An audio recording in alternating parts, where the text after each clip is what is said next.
Yeah, let me see. Okay, yep. Did you send the? Okay. All right, good deal. All right, we should be good. Okay, folks. So Cody and Logan asked me to talk about, kind of getting chickens ready for wintertime. Not all of this thing deals specifically with winter conditions all the time. Some of it is about feed, some of it is about biosecurity. Dr. Beatty, the state veterinarian, she won't let me talk about one of these things without, doing a plug for biosecurity these days because of the avian influenza thing. But there is a lot of avian influenza still out there. Not so much in Tennessee, thankfully, but across the country, we've seen it all summer long, so it hadn't gone away.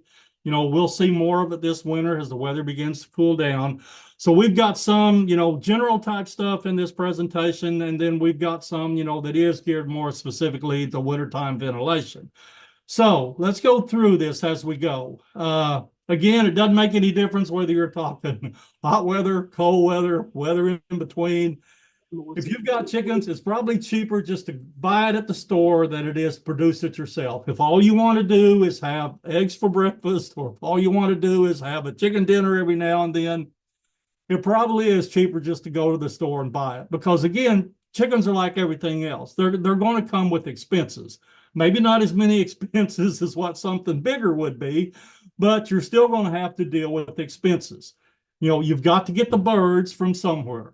You've got to buy feed from somewhere else because you've got to give them nutrition. You can't just let them live on bugs and worms and grasshoppers. Yeah, they're going to get those things, but they also need a good, perfectly balanced diet too. So you've got to get birds, you've got to get feed, you've got to get housing for those chickens. You got to have somewhere to keep them where they can get out of the weather, especially when wintertime comes along. By far, feed is going to be your biggest expense, by far. And think about this. If you want to get chicks and you're going to raise them and keep them until they get old enough to start laying eggs for you, you're going to have basically 6 months invested in those chickens before they ever give you any eggs because they're going to be, depending on what the breed is, some breeds start laying a few weeks earlier than others, but depending on what the breed is, they're going to be close to 6 months old before they start laying any eggs. The earliest any of them's going to lay is maybe 18, 19 weeks. Some of the bigger birds like Orpingtons, Rhode Island Reds, they may not start laying until they're 22, 23 weeks old. So you're going to have roughly 6 weeks invested in them where you've got to feed them, you've got to take care of them, you've got to provide housing for them and look after them until they ever get old enough to start laying any eggs for you. You've also got to consider the climate and what kind of chicken that you want, because some chickens do better in cold weather. Other chickens do better in hot weather. So again, you've kind of got to know what it is that you want chicken wise to know kind of how to approach it. Most of the Mediterranean breeds, they tend to do better in hot, humid areas. Most of the American breeds tend to do better in areas where it's a little bit cooler. So usually birds with great big combs on the top of their head don't belong in Montana or the Dakotas or somewhere where it gets really, really cold because their combs can freeze. They're going to get frostbite. Those kind of places that have bitterly, bitterly cold winters, they need a bird that has a comb that is right there on top of its head, that doesn't stand way up on top of its head, doesn't have a lot of spikes on it, because again, those are the kind of things that are going to freeze and get frostbite when the weather gets really, really cold. So you have to be aware of that kind of stuff. We're a little bit better off than some folks here in Tennessee because we don't get terribly, terribly cold winters like what they do in the Dakotas and Wyoming and Montana. And we don't just completely melt away like they do in South Texas or South Florida somewhere. But again, you kind of have to be aware of that stuff because we did have a lot of really cold weather last January. And I've got some pictures later on as we go through this thing that will kind of help you see why you kind of have to be careful with some of these kind of stuff. But compared to other critters, you know, chickens are relatively cheap to start. They're small, they're relatively inexpensive. They're easy to get. There's hatcheries all over the internet that sell chickens, all the time.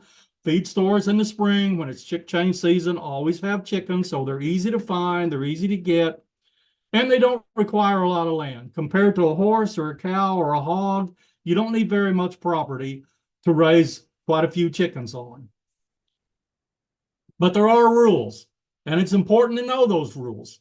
Now, it's probably easier to have chickens in a lot of municipalities today than what it was back before the COVID pandemic started in 2020, because a lot of municipalities have loosened their rules on, allowing the people to have backyard chickens and how many chickens they can have and whether they can have roosters or not. Some municipalities don't allow roosters because roosters crow, they make a lot of noise, and the neighbors complain, and the city fathers and mothers don't want to hear all that kind of stuff. So again, if you're just thinking about getting chickens, find all this stuff out before you jump in with both feet, because you don't want to go spend a bunch of money on birds and a bunch of money on housing, and then someone from the city come along and say, no, you can't have chickens. So check and see what's going on, because most places do have rules and regulations.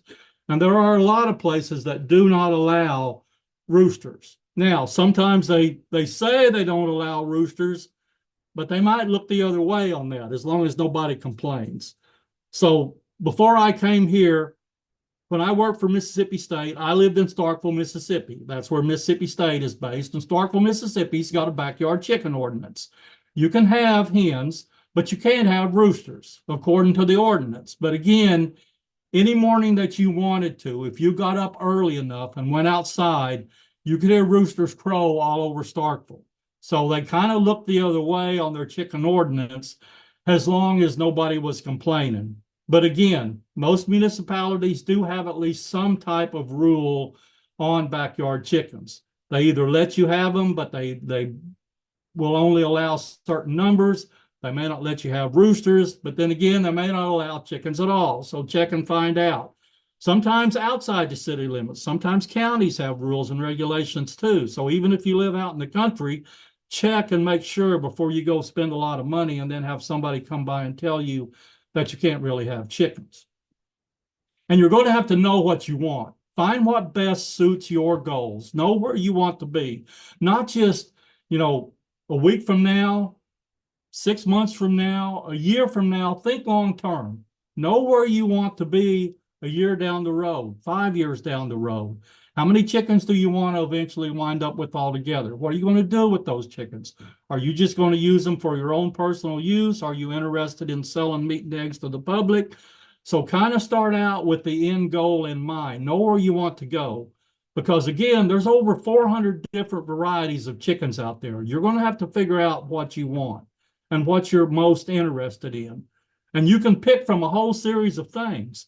Maybe it's breed preservation. Not all 400 varieties of those chickens, are very, very popular. Some are not very popular at all. Some are in danger of going extinct because there's just not very many of them left anymore. And some folks are interested in breed preservation. That's why they have a certain particular breed of chicken, because that breed is, in danger of going extinct, and they want to kind of help the population along. Some folks want dual purpose birds that are good for both meat and eggs. And most of your birds like Rhode Island Reds, Orpingtons, Dominickers, Delawares, they're good at that kind of stuff. They're not super great egg layers and they're not super meaty birds, but they're good enough to be decent at both of those things. Other birds are only designed for meat production. Genetically, that's how they made those birds. And those are mainly what the folks like Tyson Foods, Pilgrim's Pride, Cook Foods, those are the kind of birds they use because they're producing meat birds. But there's also other birds that are geared genetically to be really, really good at egg production. They are egg laying machines. That's what they do, is lay eggs. They're never going to get meaty. They're never going to get fat. You're never going to be able to have one of them for Sunday dinner because they're using all of their feed energy that they consume for egg production. They're not genetically designed to get meaty. Or maybe you just want to develop your own breed. Maybe you just can't find what you want, so you get a rooster of one breed, a hen of another breed, cross them and see what you come out with. Feather color wise, uniformity wise, a lot of folks just like to play around and see what they can come up with. So again, before you get in too deep, know kind of where you want to be and know what you want. So choose what works best for you.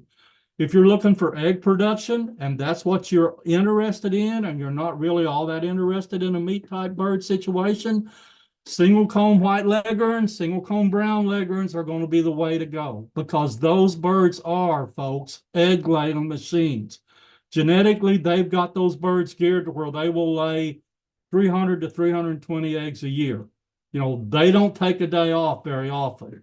They're a smaller bird compared to something like a Rhode Island Red or an Orpington. They don't eat a whole lot of feed because they are a small bird, but again, they are not a meat bird. They're never going to gain weight. They're putting all of their feed energy into egg production. Dual purpose birds are a little bit different. They're larger than leghorns, and because they're larger, they eat more feed. It takes more feed for them to keep their body going and for body maintenance.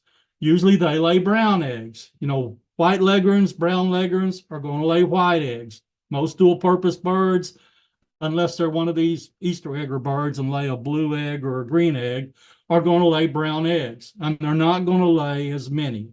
You know, instead of the 300, 320 eggs a year, if you get 250 eggs a year from a Rhode Island Red or an Orpington or something like that, that was a good year for that chicken. They're not going to lay near as many eggs as what white leghorns or brown leghorns lay. But they are a good choice for both home egg and meat production purposes, because they will get meaty enough that if you want to have one for Sunday dinner, you can do that. And they'll lay you enough eggs that they're worth having around for egg production. They won't be as good as what the leghorns will be, but they'll be okay. Other birds are just specifically meat type production birds, and that's what the commercial broiler chickens usually work best for. They are selected and genetically designed for a fast growth rate, for a very good feed efficiency, but do not expect these chickens to lay very many eggs. They will lay a few eggs when they get old enough, but they're not going to lay very many. You know, instead of getting one egg a day, you might get 1 or 2 eggs a week, because genetically, they are not designed to lay eggs. They're designed to make meat and be good at it. They grow fast. They convert feed really, really well. So again, you've got to figure out what you want. These are all good dual purpose breeds of chickens. Again, from egg production standpoint, most of them are fair on egg production, except for the Rhode Island Reds. Rhode Island Reds are actually pretty good egg layers. They'll beat everything else. But all the rest of these breeds are fair at egg production. Again, they all lay brown eggs. They all have a calm disposition, so they'll tame down. You know, I consider chickens farm animals and not really pets, but some people like to make pets out of them.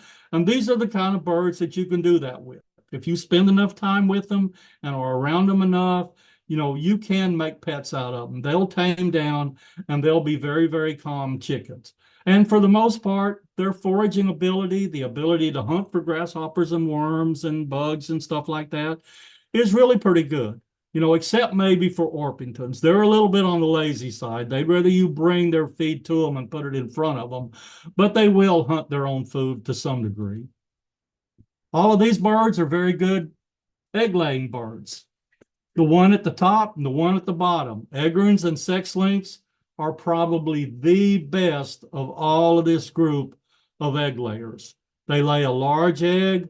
The leghorns are going to lay a white egg. The sex-link birds are going to lay a brown egg. But look at their disposition. These, for the most part, are not calm birds. Egg-laying chickens, egg layers that are genetically designed to lay lots of eggs, are very, very nervous chickens. They're very flighty. You know, they will not tame down. You're not going to make pets out of these birds because they're a very, very nervous type chicken. So that's completely different than what you see with the dual purpose birds. Again, most of them do have fairly good foraging ability, but they're not going to tame down the same way that a dual purpose bird will. These are the meat type birds. Any of these birds are very, very good at meat production. Their growth rate is all over the board, however. Some grow slow, some grow medium, some grow fast. Modern broilers, like what the commercial industry uses, they grow very, very fast. Most of these have yellow skin color because you're feeding them feed that has a lot of corn in it. And they're getting that yellow skin color from the corn that's in the feed. Now, if you sell meat to the public, if you sell chickens to the public through the farmer's market or something like that, and you've got customers that want a white skin bird instead of a yellow skin bird, and some folks do, you can make that skin white instead of yellow. And what you need to do is feed that chicken a diet that is based more on milo or wheat than it is on corn. Because as long as you feed it a diet that's got a lot of corn in it, the skin's going to be yellow. But if you wean them off of that yellow skin color and feed them a diet that is based on wheat or milo, they won't ever turn yellow skin. They'll stay white skinned. You see the disposition. All of these birds are very, very calm.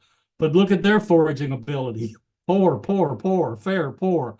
These chickens will not hunt their own food, folks. These chickens are going to wait for you to bring food and put it in front of them. Because again, that's what they're supposed to do. They're supposed to eat bunches of feed, and they've got a good feed conversion, and they'll grow very fast for you.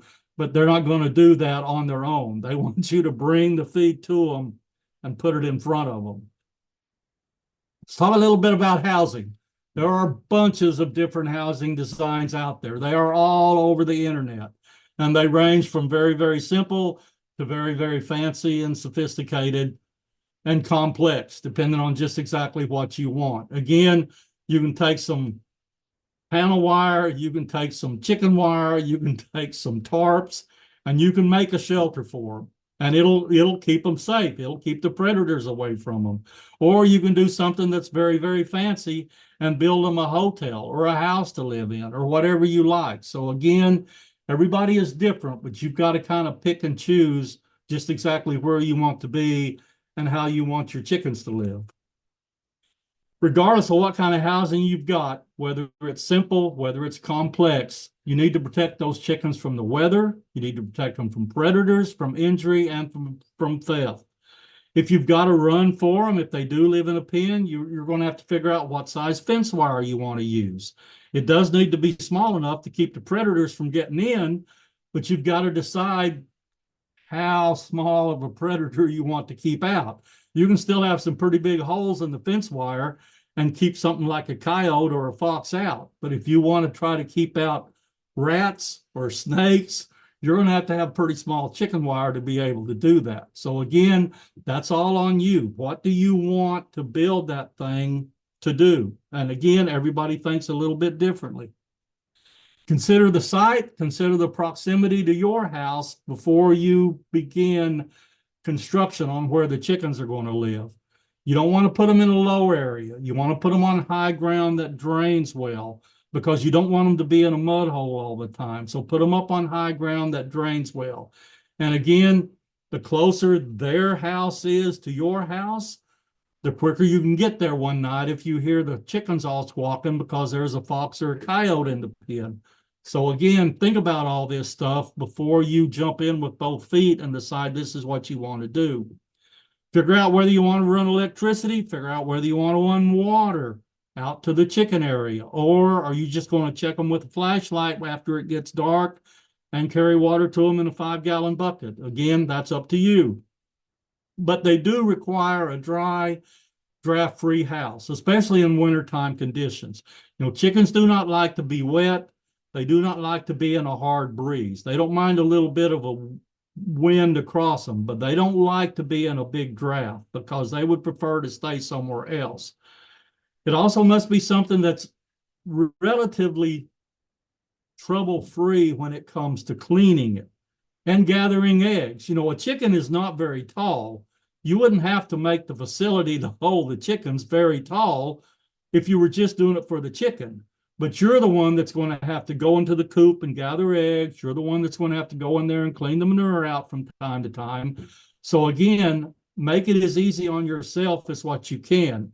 Even though a chicken may only be 1.5 feet high, you're 5 or 6 feet high. So again, maybe you want to build your coop high enough that you don't have to crawl around on your hands and knees when you go in there to gather eggs. There's two main styles of housing, movable and fixed. Movable and fixed are just what they say. If it's movable, you can move it from place to place around the property, move it on a different place in the backyard or on a different place in the pasture from time to time. Fixed is going to be in the same place all the time. The chickens come back home to the same coop in the same place every night. So again, figure out what you want. Movable housing, again, doesn't have to be fancy, doesn't have to be complicated, but it does have to have some way to move it. So you are going to have to put it on wheels of some kind, or you're going to have to put it on skids, some way to move it from place to place around the property if you plan on moving it. It makes life a whole lot easier that way. Fixed housing, again, stays in the same place. The chickens come home to the same place every night. It can be very, very fancy, like this little chicken hotel on the left, or it can be fairly plain and simple, like the drawings on the right. 4 walls, a roof, a door, and a window will work just as well. But what you need to do is have a plan in place long before you ever decide to get those chickens. I tell folks in most cases, think like 6 months ahead. Don't decide you're going to get chickens this week and then go get them next week, or call up the hatchery and say, I want to order chickens. Think all this through. Talk to your neighbors. Don't blindside them where 1 week you have chickens or 1 week you don't have chickens and the next week you do. Let them know, what's going on, what you're thinking about doing, so that they have kind of time to soak all of this in. Figure out who's going to be responsible for those chickens too. Somebody's going to have to take care of them every day. They're not going to be like cows where you can put them out in the pasture, and as long as the fence stays up and the gate stays shut, they'll be there a week from now when you go back to check on them. Somebody's going to have to look after chickens every day. Who is that somebody going to be? You, the kids, the grandkids. Somebody's going to have to be responsible for these things. And what happens if the whole family goes on vacation? Who's going to take care of the chickens? What happens if you're their caretaker, but you're called out of town overnight on your job or something like that? Who's the backup caretaker going to be? Figure all of this stuff out. And then again, account for the fact that you've got to provide protection for them. You've got to provide housing. You've got to be able to let them get out of the weather when the weather is bad, when it's wet, when it's cold, when it's raining, when it's snowing. And you've got to keep the predators away from them. And that's the aerial predators and the ground predators. There's just not one kind. Hawks and owls come at them from above. All kinds of other critters come at them on the ground. So again, plan ahead. Do you know how to take care of chickens?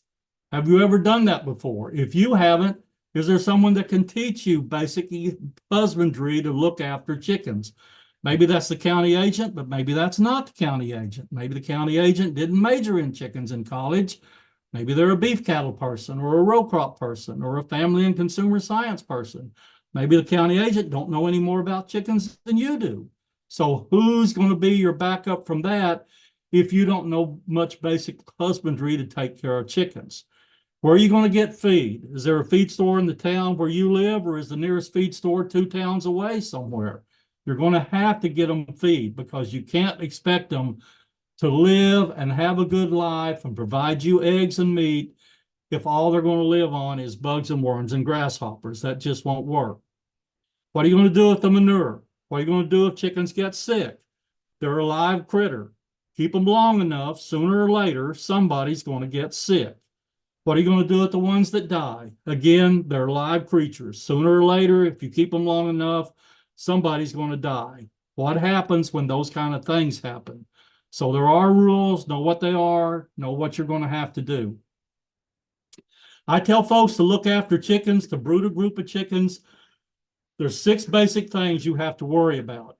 And I consider pre-placement probably the most important one of all of those 6.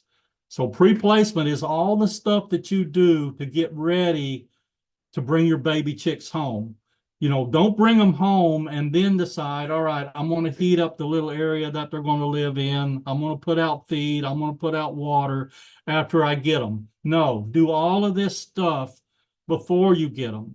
Make sure, the box you're going to keep them in, the tub you're going to keep them in, the corner of the garage you're going to keep them in, their own little house where they're going to live, wherever they're going to be, have it ready when you go get them. It needs to be warm enough, and warm enough for a baby chick is going to be like 90, 92 degrees because you're the mother hen. You're going to have to take her place.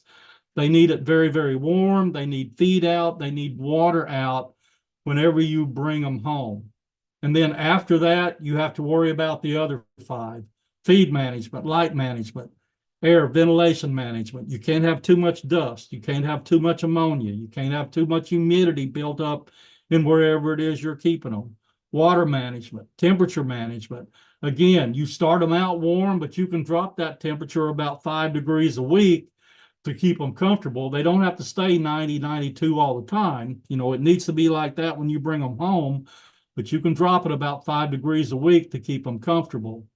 Usually I tell folks, if you can manage the flaws correctly, you know, your chickens are going to be okay and you're going to be okay. And I consider flaws to be feed, lights, air, water, and sanitation. You figure out how to manage those 5 things okay, and your chickens are going to do just fine, and you'll be okay.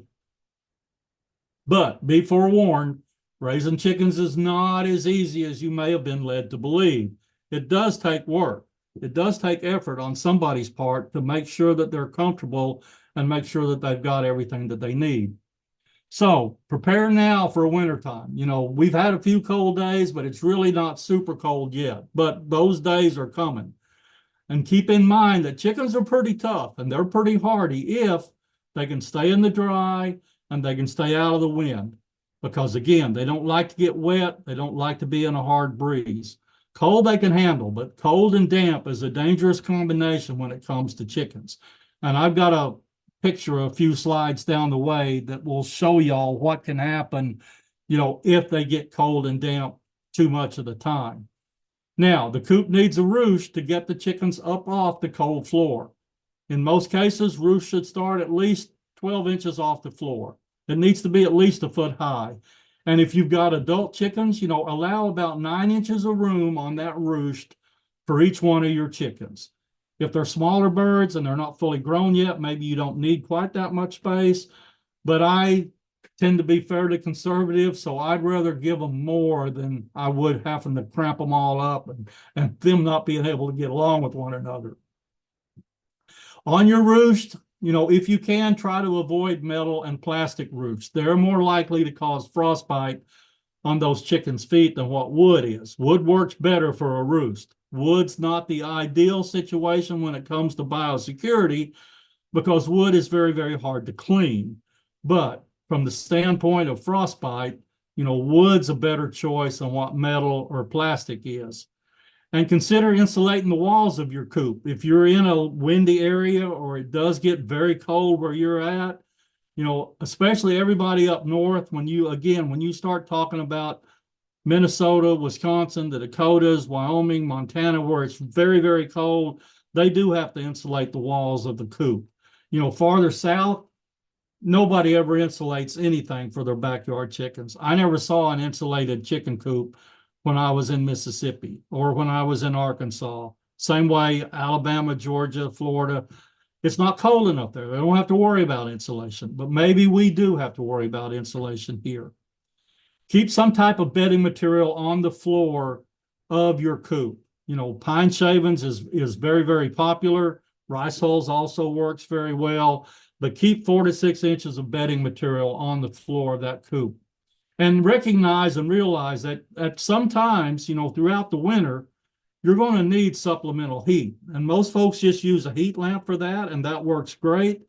But again, read and follow what it says, fire risk warnings on your heat lamp. Don't get it so close to the shavings on the floor that you catch your shavings on fire. You don't want to burn your coop down. So again, pay attention to what's going on. If it is going to be very, very cold for several days and you're worried about your chickens and you're worried about frostbite, you know, smear a little petroleum jelly on their combs and on their wattles, and that'll keep those things from freezing. And if you do have snow and ice on the ground, you know, keep your chickens cooped up. Don't let them go out in the cold and get wet and soggy and damp when the wind's blowing and it's down around 0. That's not going to do them any good. They may not like being cooped up, but it's going to be for their own good and it's going to be better for them. You must have that coop ventilated. It's got to have some way to get fresh air in there. You don't want ammonia to build up inside your coop. You don't want the humidity to get very, very high in your coop. So even in the wintertime, you need ventilation. The chickens have got to have fresh air, even if it's 0 degrees outside. And they've got to have space. And the bigger they are, the more space that they need. You know, Bantam chickens are pretty small. They're not going to need very much room. Laying hens are smaller than large chickens, and they don't need as much room as what a large chicken does. But a laying hen's going to need about 1.5 foot space on the inside per bird. They're going to need about 8 foot outside in the run. You know, larger chickens, the ones like the Orpingtons and the Rhode Island Reds, they need 2 to 3 square foot per bird on the inside, 10 square foot on the outside.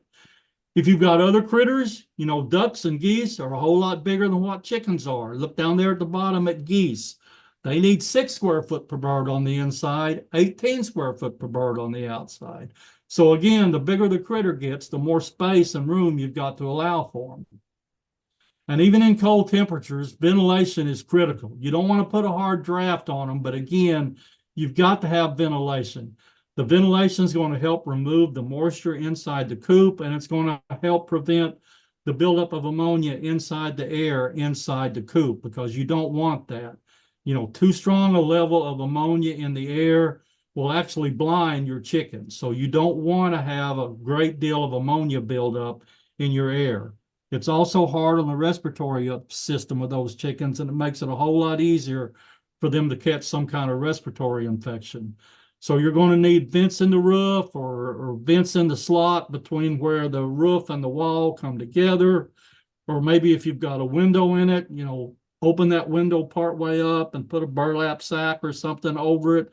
But let fresh air get in and out. You've got to have ventilation.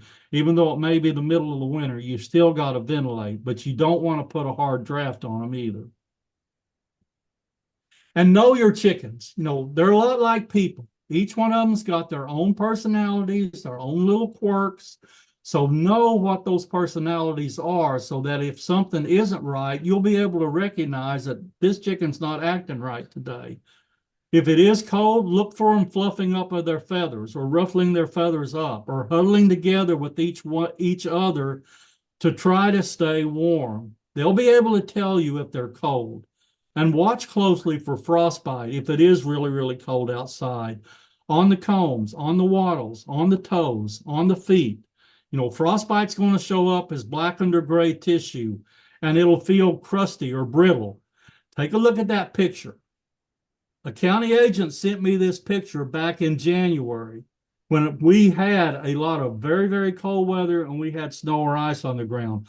All of this chicken's toes are frozen, folks, because they let her outside in the snow when it was that cold. And that's what happened to her toes. So again, pay attention to these things. They're not going to like to stay cooped up in their pen if you're used to letting them out every day. But by gosh, when it's cold and nasty outside, this is the kind of stuff that can happen if we're not careful and staying on top of the situation. Feed and water. Again, when it's really, really cold outside, they're going to want to eat more feed than what they usually do. They're going to use some of that extra feed energy to try to maintain their body temperature and try to make sure that they're staying warm. So if you know it's going to be cold, if you know there's a storm coming, make sure you've got enough feed and keep the feeders all topped off so those chickens are not going to go hungry, and that they can eat a little bit extra if they need to. And they probably will when the weather gets cold. Feed intake may go up by as much as 25% in cold weather. So keep feed in front of them when it's really, really cold. And make sure that they've got fresh water that's not frozen. Again, having the water dish froze over for 3 days is not going to do them any good. You're going to have to keep an eye on that and change it and make sure that they do have fresh water that they can actually get access to. And you're probably going to have to gather eggs more often. You know, again, it's not going to take an egg very long to freeze after the hen lays it if it's 0 degrees outside. Lighting. Lighting is critical this time of the year. From now until the end of the year, most of the calls I get, the most common question I get asked is, why have my chickens stopped laying eggs? They didn't stop laying because the weather got cold. They stopped laying because the days got short. They require a certain amount of light year round if they're going to keep laying year round. And if they don't get that, they're going to go through a molt. They're going to quit laying eggs when the days begin to get short. And it's not the brightness of the light that makes the difference. It's how long the light period actually is. A real bright light can affect, cannibalism in your chickens, can affect how aggressive they are, can affect the feed and water intake. They're going to drink more feed or drink more water, eat more feed under a bright light than they will a dim light. But it's the photo period. It's how long the light period is that affects the reproductive and the egg production cycle and the total feed intake and the growth rate of those chickens.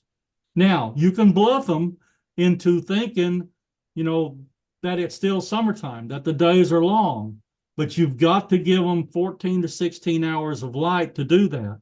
They're not stupid. They know right now that the days are a whole lot shorter today than what they were back on June 21st. And by Thanksgiving, they know hard times are certainly just around the corner. And eggs are a gift. They don't have to lay eggs if they don't want to. And usually by Thanksgiving, they figured out that, man, the days are too short. Hard times are coming. I'm going to quit laying eggs, and I'm going to use all that energy that I used for egg production to keep myself alive. I'm going to use it for body maintenance and try to take care of myself.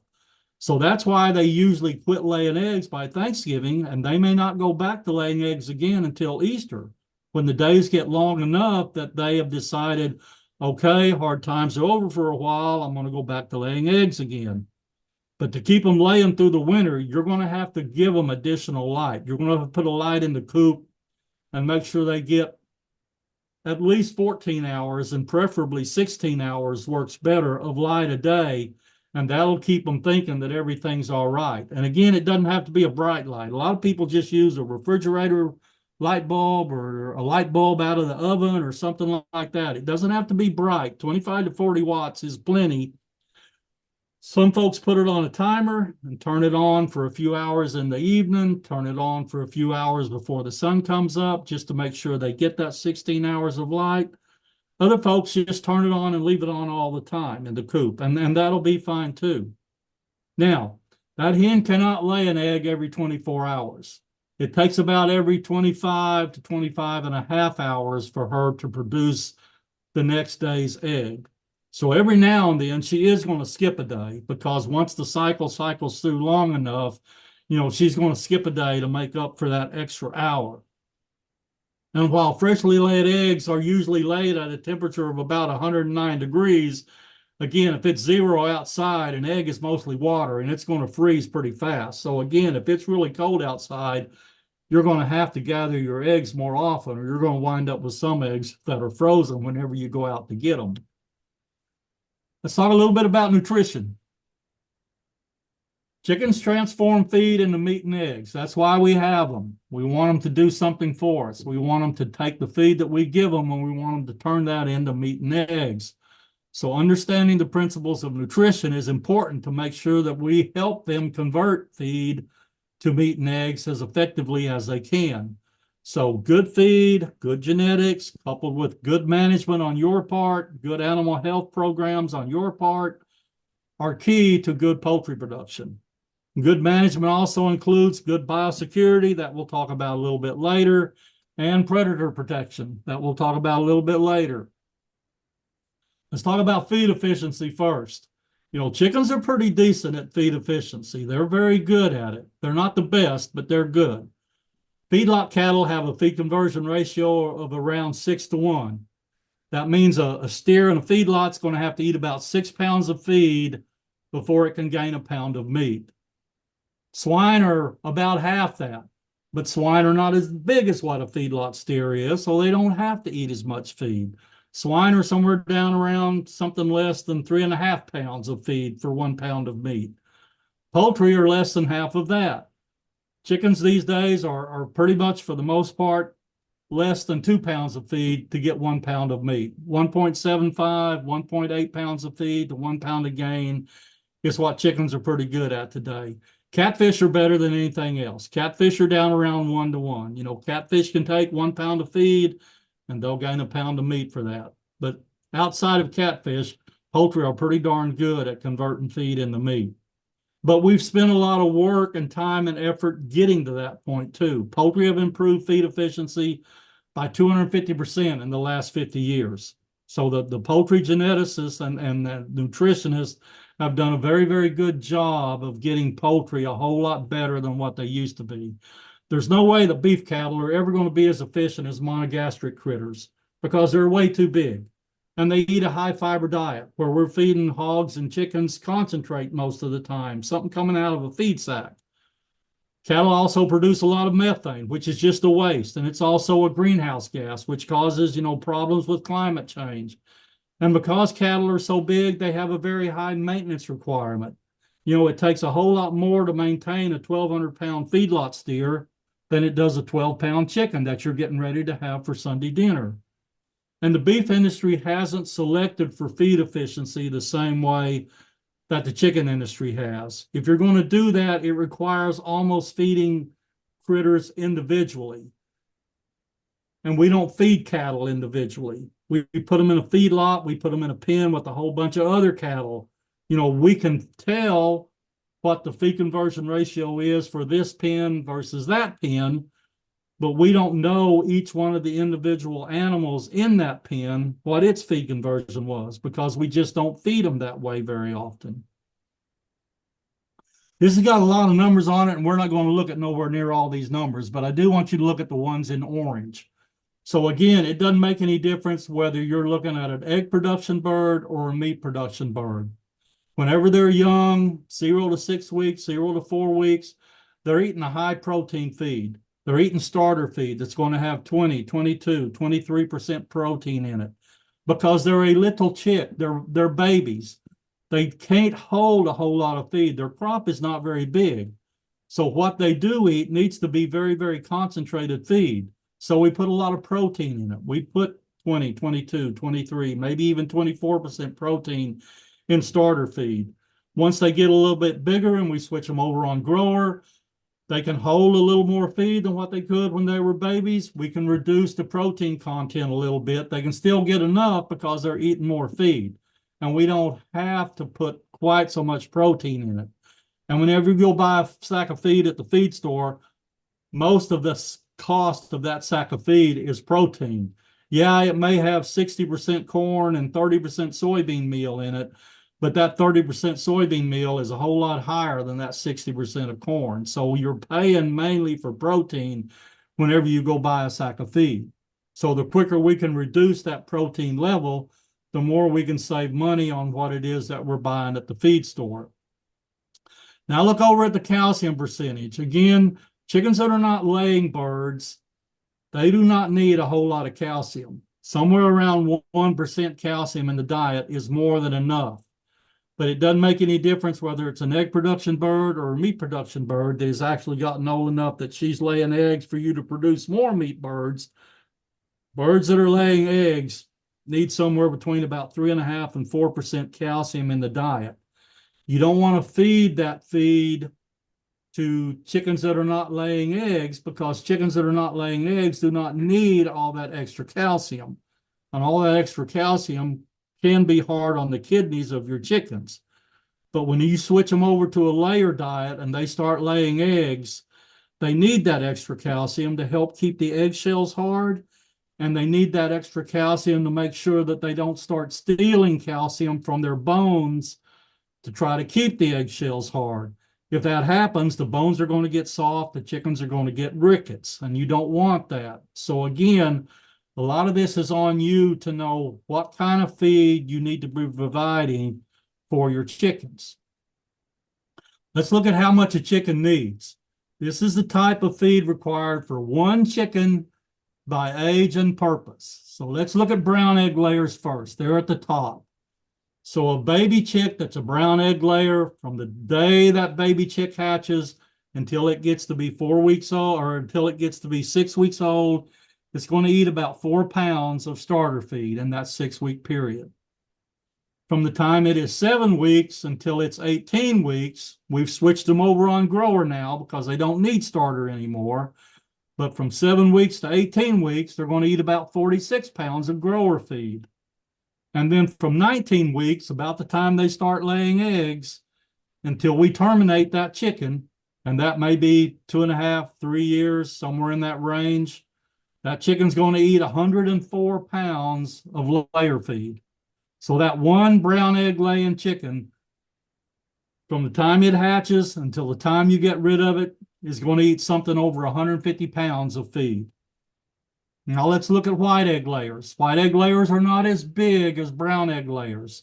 They don't need quite as much feed to maintain their body weight and to do everything that they need to do. From day old to 6 weeks, white egg layers are only going to eat about 3 pounds of feed instead of 4. From 7 weeks to 18, they're only going to eat about 12 pounds of grower instead of 46 pounds.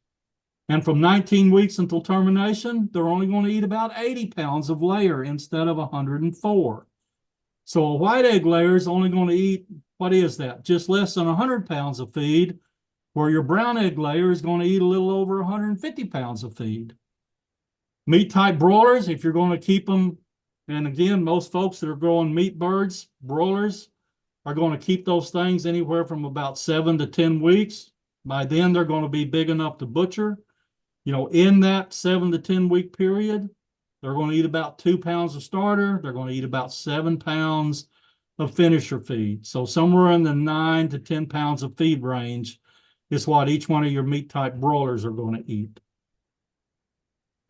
Protein requirements for light breed Leghorn type laying hens. How much protein do they need? The higher the amount of protein that you give them, the fewer pounds of feed they have to eat to get their daily dietary protein level. So again, if you're going to feed them 21% protein feed, if you've got 100 hens, you need to feed them about 18 pounds of feed a day. But most folks don't feed them 21% protein. Layer feed is only about 16% protein. So if you look down the list there and go to 16% protein, and look over in the other column, how much feed are you going to feed 100 hens per day? You're going to feed 24 pounds for 100 hens in a day. That's about 1/4 pound of feed a day per chicken. And that's about what an adult chicken needs to eat, is about 1/4 pound of feed every day. Now, again, you've got to know what kind of chickens you have. If you have chickens, maybe you have something other than chickens. Because when you go to the feed store to buy feed, the feed store might have all kinds of different feed: starter, grower, finisher, layer, pullet, turkey, goose and duck, multi-flock, organic, medicated. There's bunches and bunches of kinds of feed. You're going to have to know what you want when you go into the feed store based on what kind of chickens you've got, or if you've got chickens and turkeys and who knows what all else. All of those sacks of feed are going to have a feed tag on them somewhere. It's either going to be sewn on to the bag or it's going to be on the back of the sack, but there's going to be a feed tag on there that tells you tons and tons of stuff. If you don't know how to read a feed tag, you need to learn how to read a feed tag, because the amount of information that is on that little tag is almost unbelievable. It's going to tell you the product name of that feed. In this case, this was Co-op Chick Starter Grower. It was a crumble. AMP stands for amprolium, which is a coccidiostat that helps them prevent getting coccidiosis.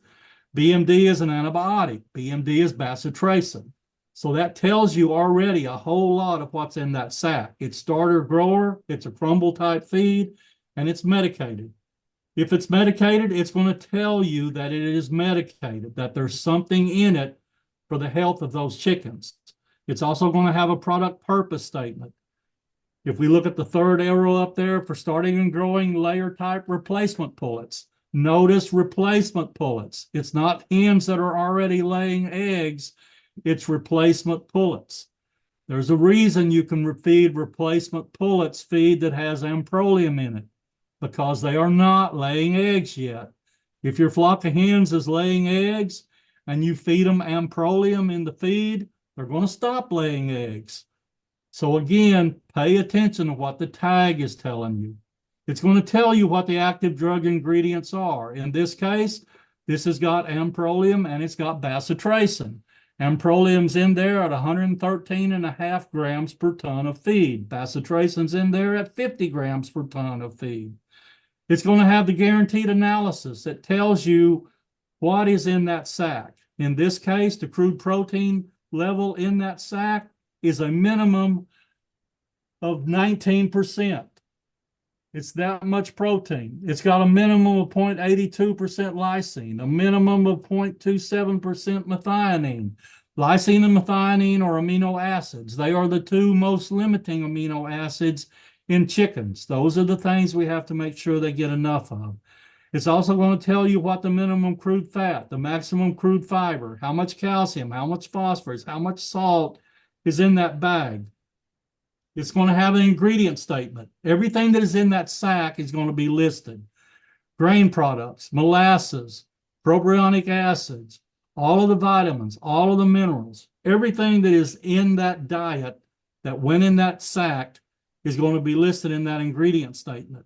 It's also going to give you feeding directions. It's going to tell you how to feed those chickens. In this case, feed continuously has the sole ration under conditions of slight exposure to coccidiosis. That's what the amprolium's in there for, is to prevent coccidiosis. If it's a medicated feed, which this is, there's going to be warning statements on that sack. In this case, the warning is use has a sole source of amprolium. Don't give them any other amprolium from anywhere else. You can also get liquid amprolium that goes in the water. But, the warning is this is all the amprolium that they need. And again, the cautionary statement for replacement chickens only, not for hens that are already laying. It's for chickens that are growing up to become layers. Once they start laying eggs, you can't feed them coccidiostat unless they're going to quit laying eggs. It'll have manufacturer information. Where was the feed made? Who made it? In this case, it was Protrition Feeds coming from the feed mill at Laverne.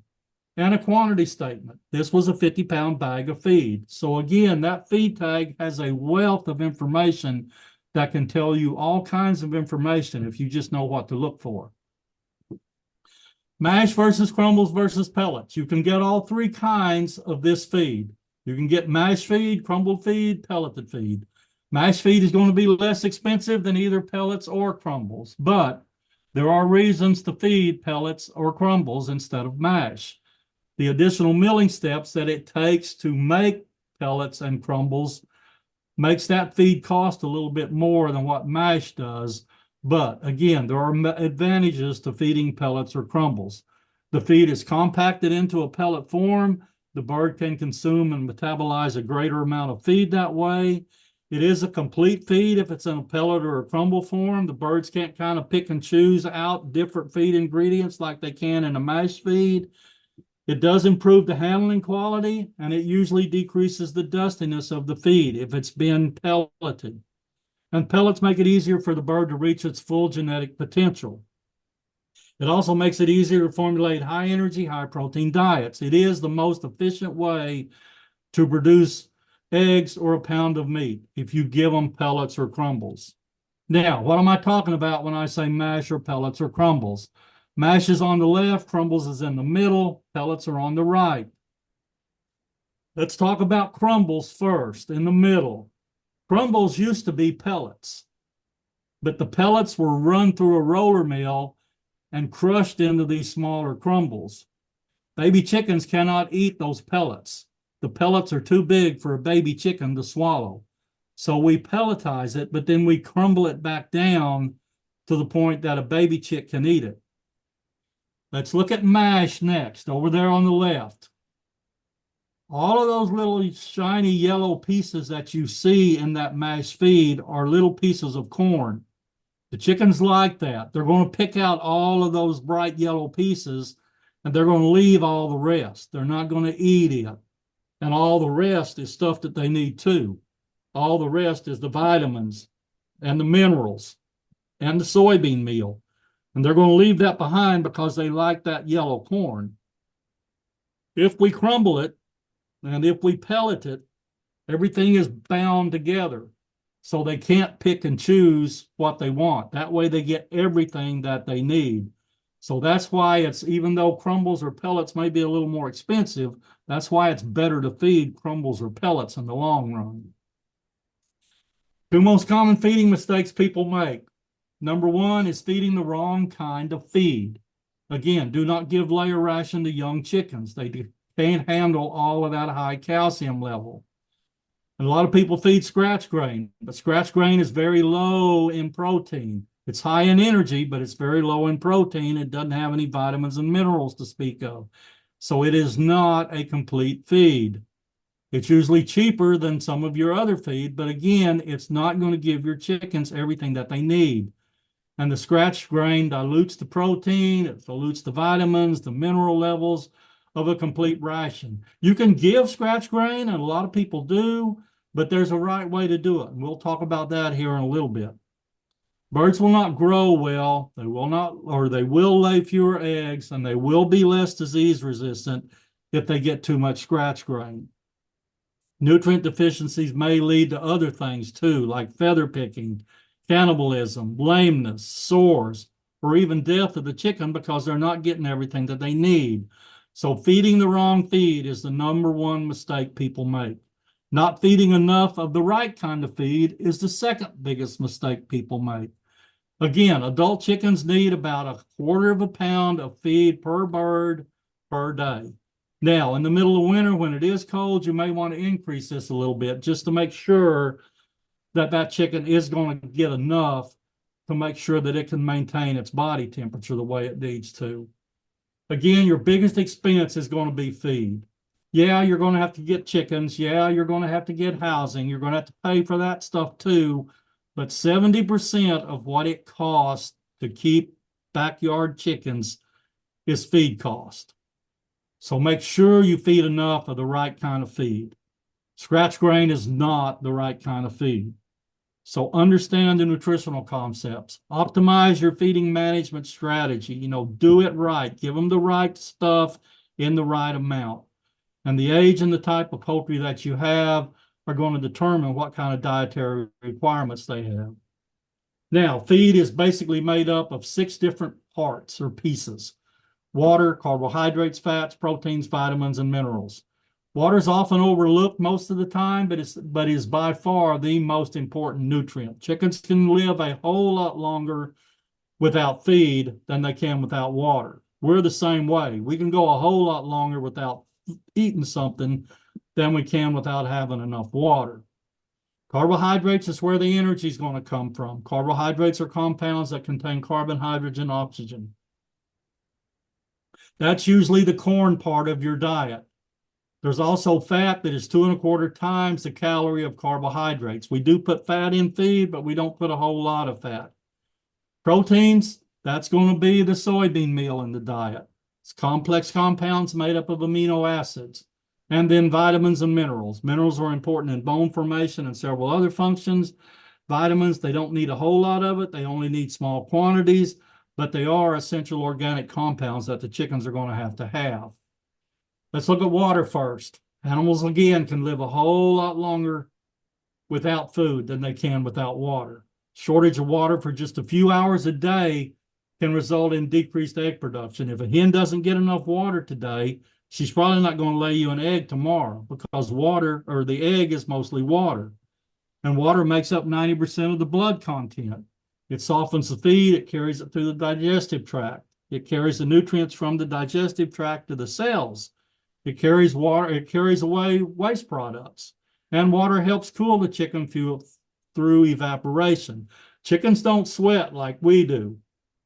They've got to get rid of that body heat by panning. So their heat loss occurs in the air sacs and the lungs through rapid evaporation. And they need to keep enough water inside their body to make sure that their system is going to work right. Laying hens drink about 25% of the water that she's going to drink during the day during the last 2 hours of daylight. Chickens are pretty smart. They know when the sun goes down. They know it's coming. And they're going to tank up just before they go to sleep with water if they've got access to water. Carbohydrates, again, is the corn in the diet. Corn is by far the most important grain used by poultry and other livestock, not just here in the US, but globally around the world.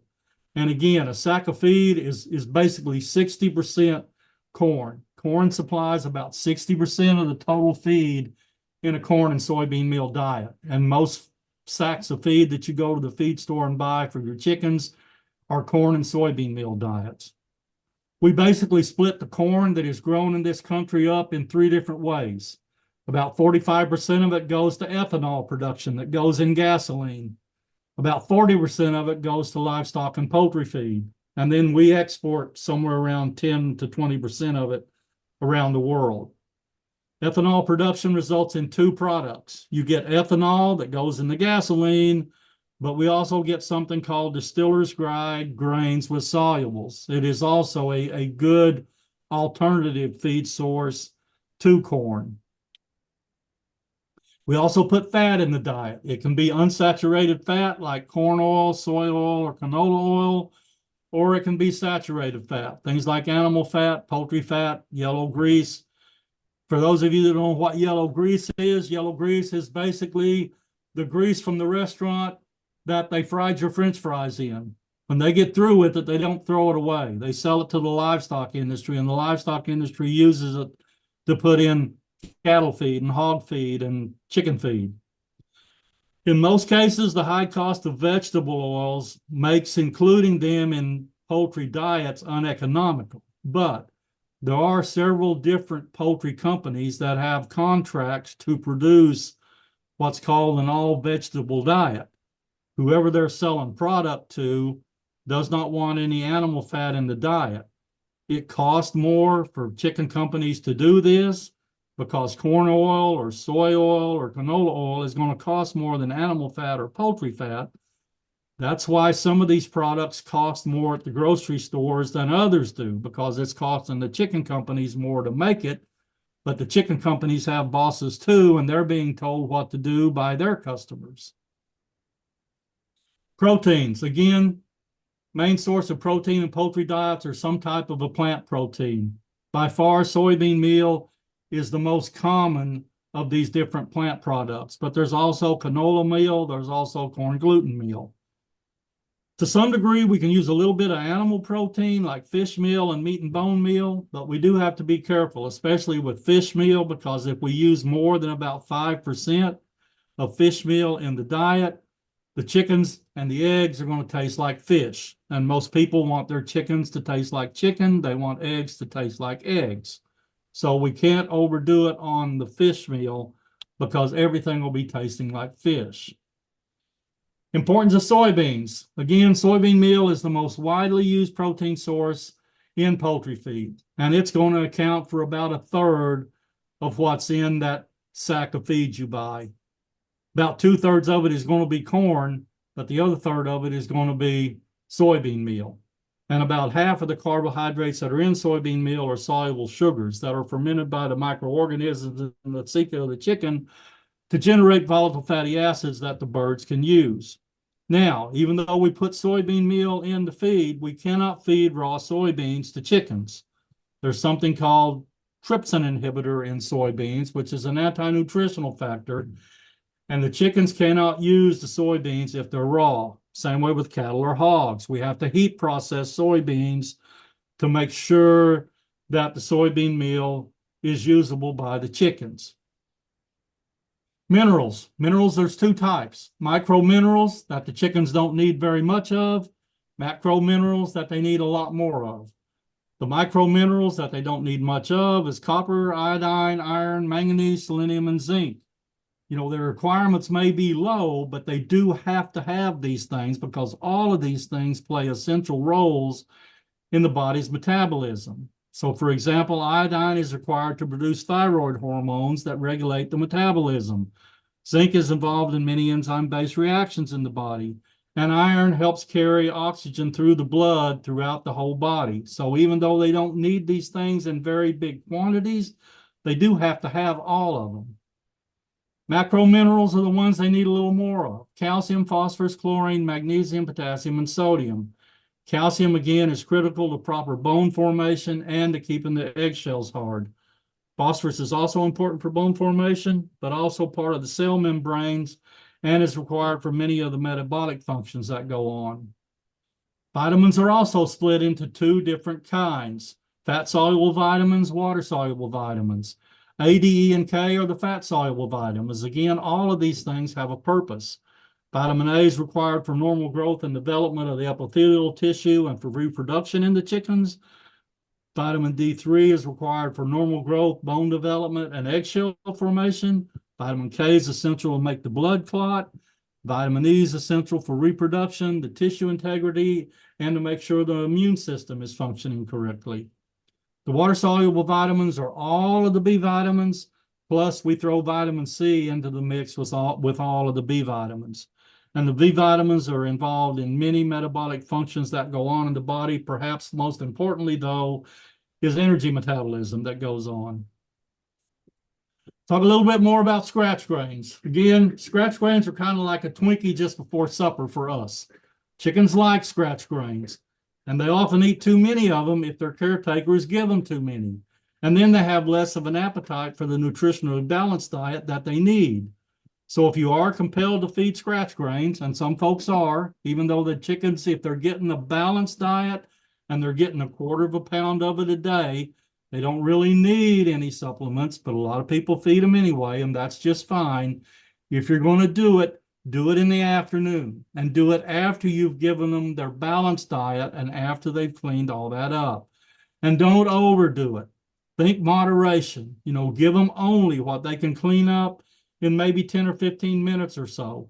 And make sure that they clean it all up in that 10 or 15-minute period. You don't want them leaving a lot of extras laying around on the ground that will attract wild birds that may or may not have avian influenza, or that will attract rodents or varmints that may want to have your chickens for dinner once they figure out there's something better to eat than just, a few scraps of scratch grain. Feeding your chickens and feed storage. Feed by itself is certainly important, but how you feed your chickens is also important. Make sure that all of them can eat at the same time. Have multiple feeders if you need multiple feeders to make sure that everybody can eat at once. Because again, chickens have a peck order, and they learn that peck order very, very quickly in life. Some of the birds are going to be bossy. Some of the birds are going to be timid. And if you don't have enough feeding spaces, the bossy birds are going to keep the timid birds away from the feed source. They're not going to get enough to eat. So monitor that situation and make sure that everyone gets to eat what they need whenever you put out feed. If you are using a feeder and that feeder is hanging and not setting on the ground, place the feeder level with the back of the chicken. So whatever the lip of your feeder is, make sure that that lip of the feeder is level with the back of your chicken as those chickens grow up. That way they'll waste less feed over what it would if you have the feeder sitting on the ground. If you've got multiple breeds of multiple sizes, or if you've got young birds and old birds, adjust your feeder height to the back of your smallest birds, not your biggest birds. Otherwise, your smaller birds, shorter birds, will have a hard time reaching up and getting what they need. And don't keep feed more than about 2 months. Don't store it any longer than that because it'll start to lose its nutritional value. The vitamins will go bad, especially the fat-soluble vitamins, if you store it too long.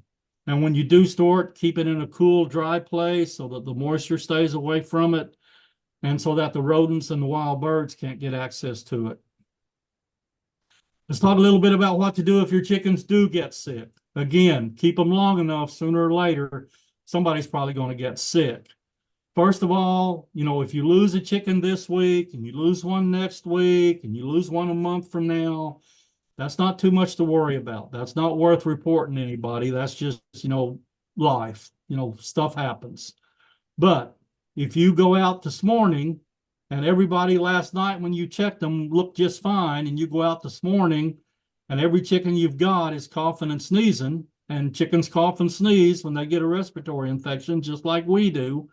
If every one of them's coughing and sneezing, or half of them's coughing and sneezing and the other half's dead, you know, something ain't right. It's time to find somebody that can help you and try to figure out what's going on. Now, maybe that's your local county extension agent. Maybe that's your local veterinarian. Maybe it's neither one of these people. Maybe your county agent, again, doesn't know any more about chickens than you do because they didn't study chickens in college. And I can almost promise you that your veterinarian is not going to be a chicken vet. They're going to be a dog and a cat person, or they're going to be a horse and a cow person. They're not going to be a chicken person.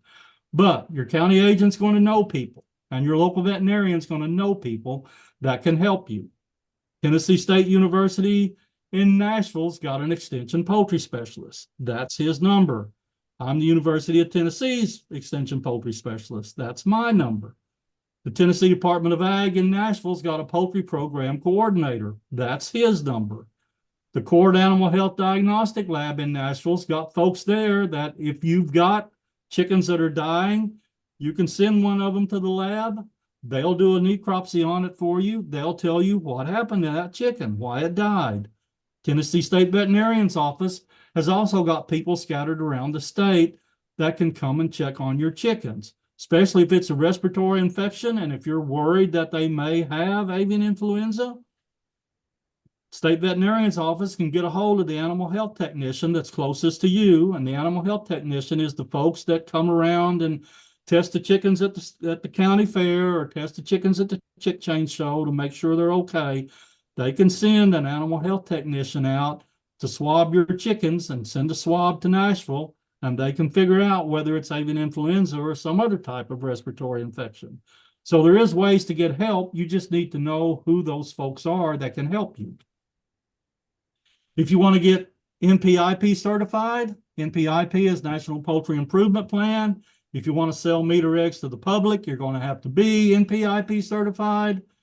Eric Medley at Tennessee Department of Ag, that's Eric's phone number, that's Eric's email address. Get a hold of Eric.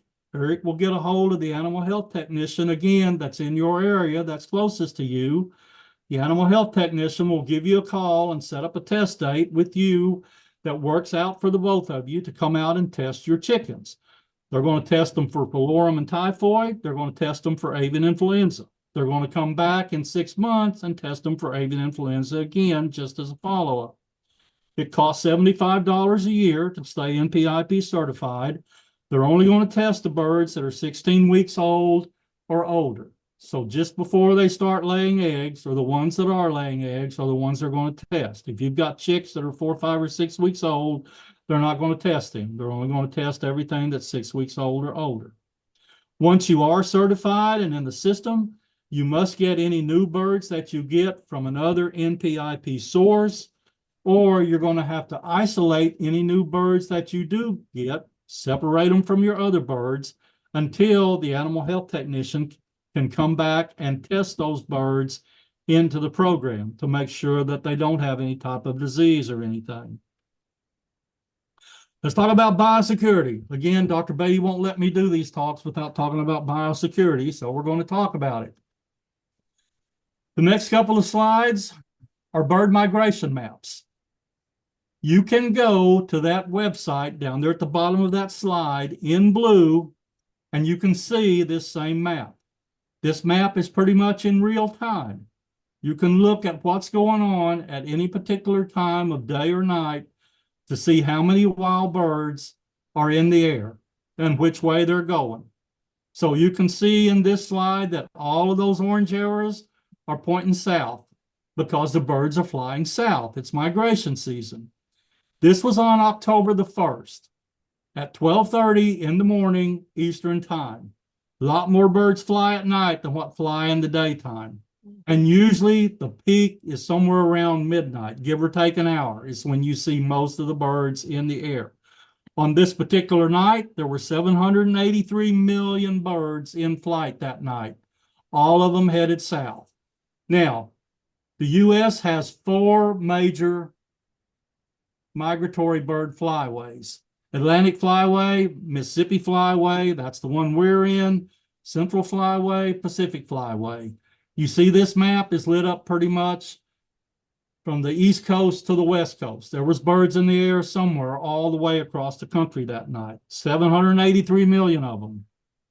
All right, let's fast forward to October 15th, last week. There were only 252 million birds in the air that night at 11:30 at night. Hardly anybody out west. Central Flyway did not have very many. Pacific Flyway did not have very many. Everybody was in the Mississippi Flyway and the Atlantic Flyway. Different birds use different flyways and at different times. So again, we went from 783 million on October the 1st to 252 million on October the 15th. This was last night at 23:40, so 20 minutes until midnight. Numbers are back up to 433 million birds in the air last night.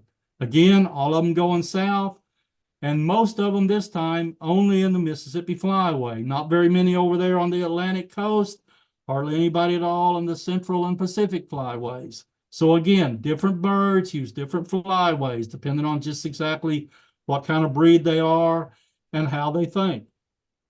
But this is a good idea in terms of letting you know, when the birds are moving and where they're moving at. If this was March, April, May, all of those arrows would be pointed north because they would be going back to their nesting grounds. But since this is October, they're all headed south for the winter.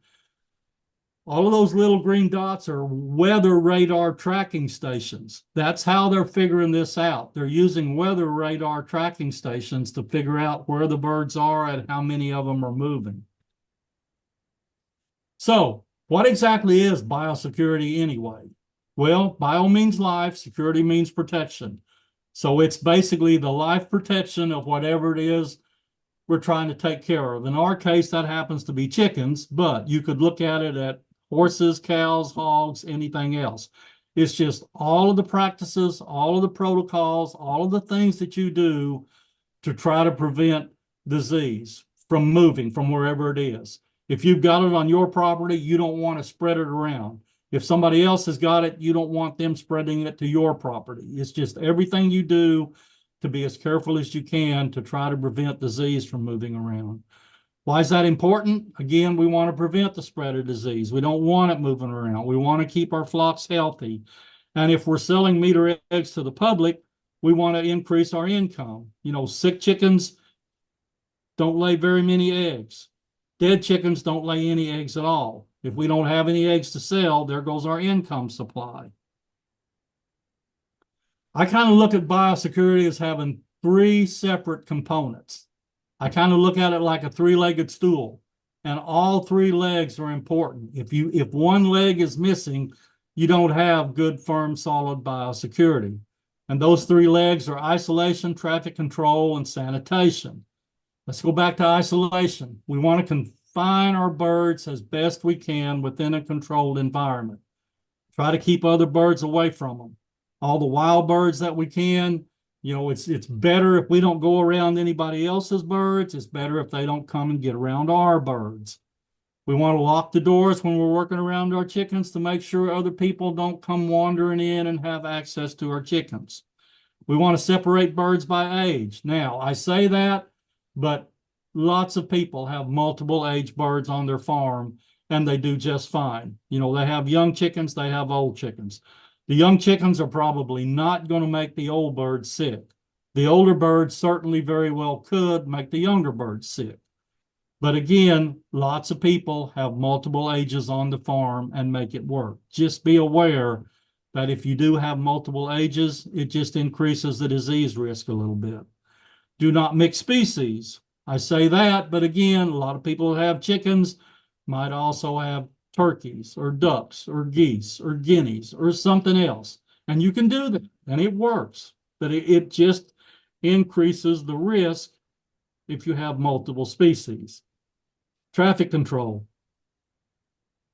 Control the traffic on and around your farm. Know who comes and goes.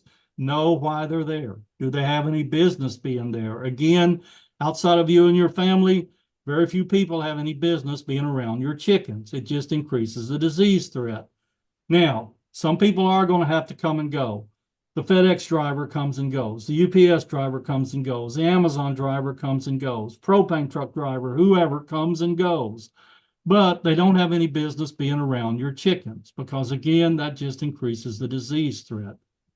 Sanitation, also clean and disinfect everything. The material that you work with, the equipment that you use, the people that are around the chickens. Use hand sanitizer, wash your hands. Try to be as careful as what you can because that decreases the disease threat. How do diseases occur? It's the interaction between three different factors. Number one, we got to have a host. In our case, that's chickens. We also got to have a disease agent, something that can make them sick. And then we've got to have the environment that they're actually living in. Not all poultry health and production issues are caused by infectious agents.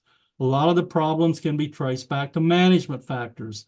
If we don't provide good housing, if they get wet, if they get cold, if they get chilled, these are the kind of things that can make them susceptible to getting sick. And there are bunches of disease exposure routes. All of these things, the hatchery they come from, the chicks themselves, other poultry that may be on the farm, livestock and pets that you may have on your farm equipment, vehicles, litter, insects, rodents, water, feed, the people that are around, the housing that you actually have the chickens in. All of these things are potential disease exposure routes that can bring something to your property that you don't really want. So these are all things you have to guard against. What kind of signs are we looking for if they do get sick? Again, we need to know our chickens. We need to know what their personalities are. And then we can look for things that are out of the ordinary. With chickens, there are a bunch of different disease symptoms to look for. But look at those top 5 first. Sneezing, coughing, swollen sinuses, nasal discharge, watery eyes. Do all those things sound familiar? They're the same things we get when we get a respiratory infection. We cough, we sneeze, our sinuses swell up, our nose runs, our eyes water. Respiratory infections all show the same symptoms. It doesn't make any difference whether it's a horse or a cow or a hog or a chicken or us. Respiratory infections are all the same.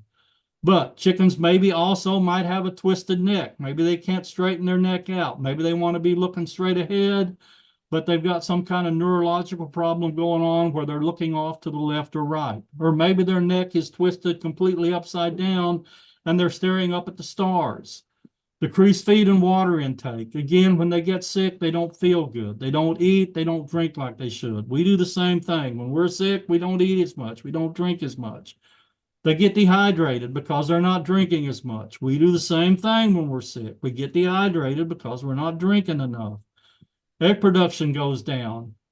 Sometimes we see misshapen eggs. The eggs are flat on one side, or maybe the shell is wrinkled. Those things are out of the ordinary. You're not supposed to be seeing those things. So look for things that are out of the ordinary. Decreased fertility and hatchability. They get depressed because they don't feel good. They huddle up because they've got a fever. They're trying to keep each other warm. They get lethargic. They won't move out of the way when you walk up close to them like they usually do. And then once they get sick enough, you will begin to see increased mortality. So those are the things to look for. But you've got to know what normal is first to know when you've got something that is not normal, that is out of the ordinary. That's how you tell when your chickens are sick. And again, sick chickens are inactive. They're dull. They tend to isolate themselves away from all the rest of the flock. But all of these things are things to look for. Maybe baby chickens are gasping for air. Maybe the sinuses are swollen up. Maybe their eyes are swelled shut. Maybe their nose is running. Look for those kind of things. There's mainly 2 main pathways to disease transmission. Direct transmission, which is basically physical contact between sick birds and healthy birds. It's like if you send your kids to school and somebody at school is sick and your kids catch it and they bring it home, it's not very long before not only are they sick, but brother's sick, sister's sick, mom's sick, dad's sick, everybody's sick. That's direct transmission. Physical contact between sick birds and healthy birds. Indirect transmission. That's the disease is carried to susceptible birds by some source. And I consider other humans to probably be the number one source. We're not doing it on purpose, but we're tracking something from one place to the other, either on our clothes or on the bottom of our boots or somehow. But it could be, contaminated feed, contaminated water, the environment that they live in, shared equipment. I usually tell people don't share equipment. I don't mean to be, unneighborly, and you don't have to be unneighborly. You can share equipment. It's just safer not to. But if you do share it, make sure that you clean it first and then disinfect it after you've cleaned it before you loan it out to somebody, and ask them to do the same thing. Make sure they clean it and then disinfect it after they get through using it and get ready to bring it home to you. Rodents and other vermin, rats and mice carry just about every disease that you can think of. And even our pets can do it. Maybe the cats and the dogs, we're not doing it on purpose, but again, they may be tracking something on their feet, just like we could track something on the bottom of our feet.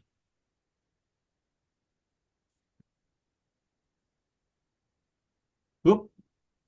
Okay. Back in 2014, 2015, when the last big avian influenza outbreak started, USDA come up with this set of rules, and we still use these rules today. Keep your distance. Isolate your birds from other visitors and from other birds. Keep it clean. Again, if you use equipment, clean it first and then disinfect it. Clean your shoes, clean your tools, clean your equipment. Don't haul disease home. If anything leaves the property, if your birds go somewhere to a show or something like that, bring them home and don't put them back with your other birds. Isolate them off as far away from your other ones as you can get for 30 days. If they don't show any symptoms, go ahead and put them back with the other ones. They're going to get sick within 30 days if they pick something up when they were off the farm. Don't borrow disease from your neighbor. Again, avoid sharing tools and equipment if you can. Know the warning signs of infectious diseases, all those things we just talked about. And report sick birds to some of those folks that we talked about earlier that can help you get some help. Two big reasons things go wrong. We have contact with other birds, whether it's other commercial birds, other backyard flocks, whether it's wild birds we've been around, their droppings, their feathers, we went duck hunting, accidental or indirect contact, something that we did to where we had contact with other birds. That's a no-no. Failure to follow your own biosecurity plan. We didn't do what we knew to do. Improper house entry. We didn't have a line of separation. We didn't have a foot bath. We didn't use hand sanitizer. We didn't disinfect our equipment. We didn't use dedicated footwear or clothing that we only used inside our chicken coop, whether it's inside boots and outside boots or disposable coveralls or whatever. But one way or the other, we messed up. Common abnormal behaviors. Chickens do strange things sometimes. Sometimes they eat their own eggs. If they start doing that, that is a tough habit to break because they like what's on the inside of that shell. Eggs have a lot of protein in it, and those chickens figure out there's a lot of protein in those eggs. So if they ever once start eating their own eggs, it's tough to make them stop doing that. Cannibalism, again, it can be a nutritional imbalance, usually a lack of protein, or they're not getting enough protein. But it can also be sometimes that the bossy birds are just bored and they like to pick on the timid birds. Or sometimes a bird may get injured and get a little bit of blood on a feather. Chickens see red, and red makes chickens very, very aggressive. They're going to start pecking at that blood, and they're going to make things worse. Sometimes they pull each other's feathers out. That's kind of like cannibalism in a way, and a lot of times it's related to a protein imbalance. They're not getting enough, but once they start pulling each other's feathers out, they keep doing it because the feathers have a lot of protein in them. So those are other things to kind of watch for. Let's talk a little bit about avian influenza. It is a disease caused by infection with avian influenza type A viruses. They are very, very common in wild aquatic birds, especially ducks and geese. But ducks and geese are not the only ones. It's also gulls. It's also shorebirds. It's pretty much found worldwide except for New Zealand. New Zealand's done a very, very good job of keeping it out. New Zealand's an island. It's out in the middle of the ocean. There's no flyways that go directly over New Zealand. And they've done a very good job of keeping it out to this point. but it can infect domestic poultry. That means chickens, turkeys, quail, pheasants, guineas. And if it's the right strain or the right version, it's a death sentence to those birds. Now, there are many different subtypes of avian influenza A viruses. Their names come from two different types of proteins that are on the surface of the virus. These proteins are generally referred to as either H or N. H and N are both the first letters of words that are about 15 or 20 letters long. Nobody ever uses the name of the whole name of the H or N. They just say H or N. But there are at least 16 forms of H that we know of. There are at least 9 forms of N that we know of. Both the H and the N are also designated by numbers. H5N1, H7N9. The one that's causing us grief right now is H5N1. That's the version that's going around and has been for the last couple of years. If the H is a 5 or the H is a 7, those strains are very, very dangerous. If the H is a 2 or the H is a 13, nobody's going to care because it's not going to make our chickens sick and they're not going to die. But if the H is a 5 or the H is a 7, yes, it very, very could make our chickens sick and kill all of them very, very quickly if it's the right form. Now, they are divided into 2 different forms or 2 different groups. There's highly pathogenic avian influenza and there's low pathogenic avian influenza. Our chickens might get low path avian influenza and we might not even know it. They might cough and sneeze for a day or two, or maybe egg production goes off for a day or two, but then it comes back and they're certainly not going to die. If it is highly pathogenic, it's a whole different version. They certainly are going to get sick. They're going to do it very, very quickly. And most of them are going to die very, very fast. By that, I mean, let's say if it's a commercial chicken house with 20,000 chickens in it, your mortality is going to look like this if it's high path avian influenza. Maybe you lose 5 today, 500 tomorrow, 5,000 the next day, 15,000 the next day. That's how fast a high pathogenic version moves through a chicken house. And that's the strain that's causing problems right now because it does spread very, very quickly and it has a very, very high death rate. How's it transmitted? Walking through infected fecal material just before you enter the chicken house or your chicken coop or your backyard chicken pen must be considered a possible disease transmission route because wild birds, the ducks and the geese that are flying over right now, may be carrying high path avian influenza, but they do not get sick and die. They have it, but they don't get sick. The virus is in the nasal secretions. The virus is in the manure of those birds. If they fly over your property and drop manure between your house and your chicken pen and you walk through it and you track it into your chicken pen and it comes off your boot inside the chicken pen, chicken's going to scratch in it, they're going to peck at it, they're going to infect themselves. So it's critical to use foot baths. It's critical to disinfect your footwear or wear new disposable footwear when you're working around your chickens. That white powder in that black tub right there is something called dry chlorine bleach. Every commercial chicken house has a tub of that in the entrance door wherever the growers go into the chicken house. They walk through it going in, they walk back through it coming out. Clean and sanitize your hands and your arms before entering your chicken pen and when you get ready to leave. Keep hand sanitizer on hand and use that stuff. How can it be prevented? Most important things we can do: consistently practice a strong biosecurity program, prevent contact between our birds and wild birds, and immediately report sick or dying birds to the proper authorities if things are, going south in a hurry and completely getting out of hand. Is another 1918 flu pandemic possible? There was a time not too many years ago, I would have said no. We're past that. We know how to handle things. Today, I'll just say it's not totally impossible because COVID-19 has changed all that. The Spanish flu in the U.S. back in 1918 killed 500,000 people. But COVID-19 has killed 1.2 million people in the U.S., since it started. But it is very difficult for something like that to occur. I mean, the stars have to line up just right because the avian influenza virus is going to have to reassort. It's going to have to mutate. Usually it has to have some help from some other critter. In our case, most of the time that other critter is a pig. We are a whole lot like pigs, more so than most people want to admit. But it does require extremely close contact between people and livestock. And we usually do not have that kind of extreme close contact here in this country.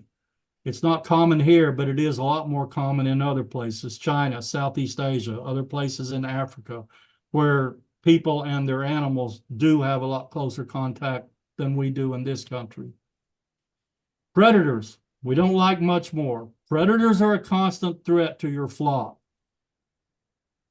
Food supply is limited in winter. Chickens become more of a target.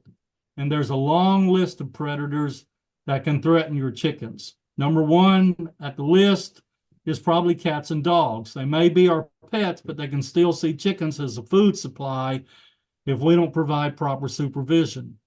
But there's also rats, snakes, hawks, owls, all kinds of wild animals, skunks, possums, raccoons, foxes, coyotes, minks, weasels. All of these critters will kill and eat chickens. They like chicken dinner just as much as we do every now and then. Most predation occurs at night, so make sure your chickens are in their house and that they're shut up tight and they're safe before it gets dark. Because if a predator does make it to your flock, the problem's only going to get worse if the predator thinks the chow line is open. It's going to keep coming back until you don't have any chickens anymore. So you've got to make some decisions. You've either got to remove the predator, which you can do with a skunk or a possum or a raccoon. You know, you can trap them, you can catch them. You can haul them off down the road 10 miles and turn them loose. That's not going to be an option with hawks and owls. Hawks and owls are federally protected by the Migratory Bird Treaty Act. It's against the law to kill a hawk or an owl. So you're either going to have to remove the predator or do a better job of protecting them or expect to have more losses until you run out of chickens, because whatever is after them is going to keep coming. We're not going to go through every one of these, but predators leave signs behind. If you know what is after your chickens, you don't have to see it. If you know what kind of signs they leave, you'll know what it is. Now, if it's a skunk, you're probably going to know it because you can smell a skunk. You'll know that's what it was. Hawks and owls are probably not going to eat them there at the coop. They're going to fly away to the nearest tree. So look around the tree line and see if you've got a bunch of feathers underneath the tree. That'll help you figure out whether it was a hawk or an owl or not. If it's a mink or a weasel, they're going to get in the coop and they're going to kill everything they can catch. But then when they get done, they're going to go around and gather everything up and bring it back and pile everything up in a nice, neat little pile for you. So you'll know that it was a mink or a weasel. You know, a dog usually doesn't kill chickens to eat it. They're playing with them. They just maul them to death. As long as the chicken's moving, the dog's going to keep playing with it. But once the chicken dies, you know, the fun's over, so the dog's just going to walk off and leave it there. So if you know what kind of sign your predators are leaving behind, you can figure out what's after them without even, you know, seeing what it was that got them. So to kind of summarize all this, chickens can be an enjoyable and rewarding experience.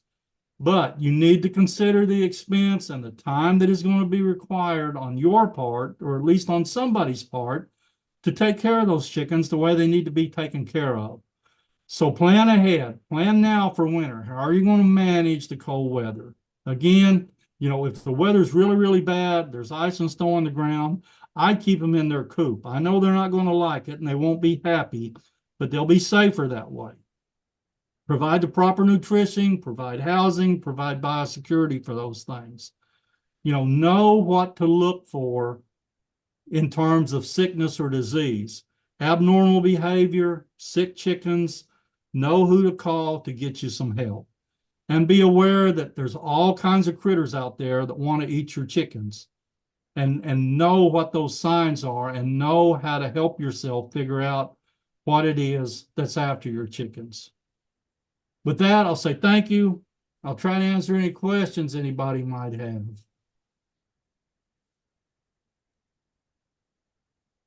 So if anyone's got any questions, they can put them in the chat or unmute yourself and ask. And Tom, I want to say thank you for coming on here and teaching this class for us. I thought that was a really good, some really good information put in there. Not a problem, Guy. Enjoy doing it. Again, Absolutely. folks, just be aware that, you know, you need to figure out the personality of your chickens. Spend enough time with them that you know how each one of them act. You know, they're a lot like people. Every one of them's a little bit different. Every one of them's got a little bit different personality. And for you to recognize that something's not quite right, you know, you're going to have to learn how to recognize those mortalities, and that'll help you figure out whether something is wrong or not. Yeah. Hey, Tom, we've got a question in the chat here. They're asking if they have a coop, they're wondering how cold it would have to be before they should worry about extra heat.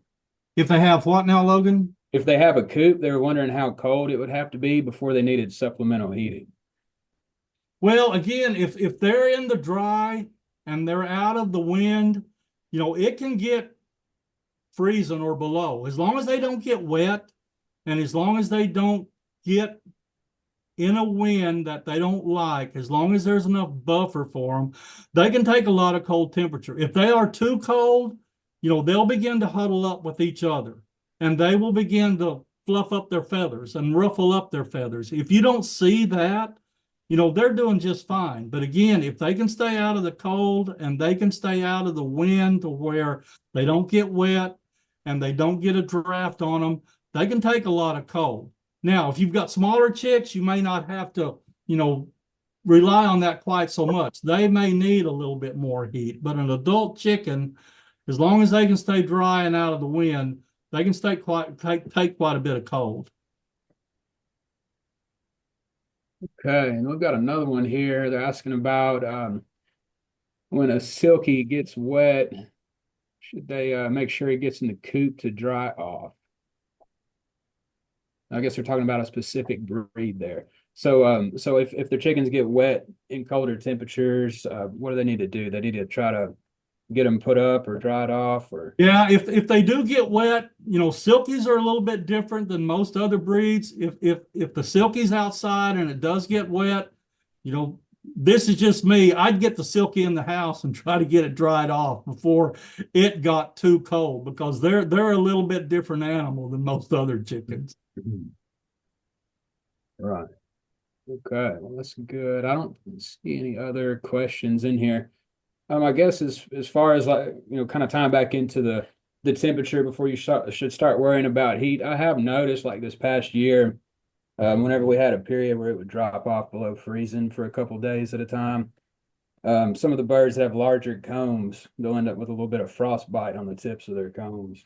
Yep, the bigger the comb is, the more likely they're going to be to frostbite, especially the ones that have big spikes on them. That spike is going to be very susceptible to frostbite. And again, you know, if you don't know, you know, whether or not you think they're too cool, you know, put a heat lamp on them. If they want to use it, they will.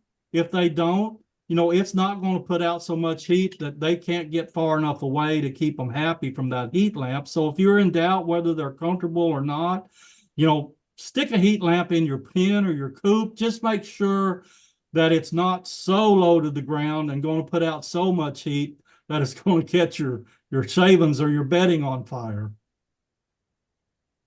And can you see the chat box there, Tom? Sir? Can you see the chat box there? Not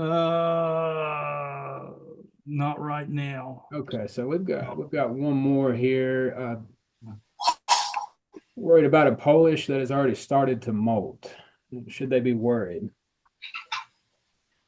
So tell me that again. So they've got a breed of chicken. It's I guess a Polish chicken. Polish, yes. Yeah, they're worried, you know, or they're asking if they should be worried if it's already started to molt. I don't think I would.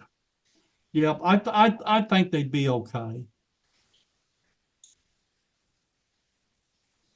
All right, well, if anyone else has any questions, feel free to unmute yourself and hop right in or drop it in the chat box.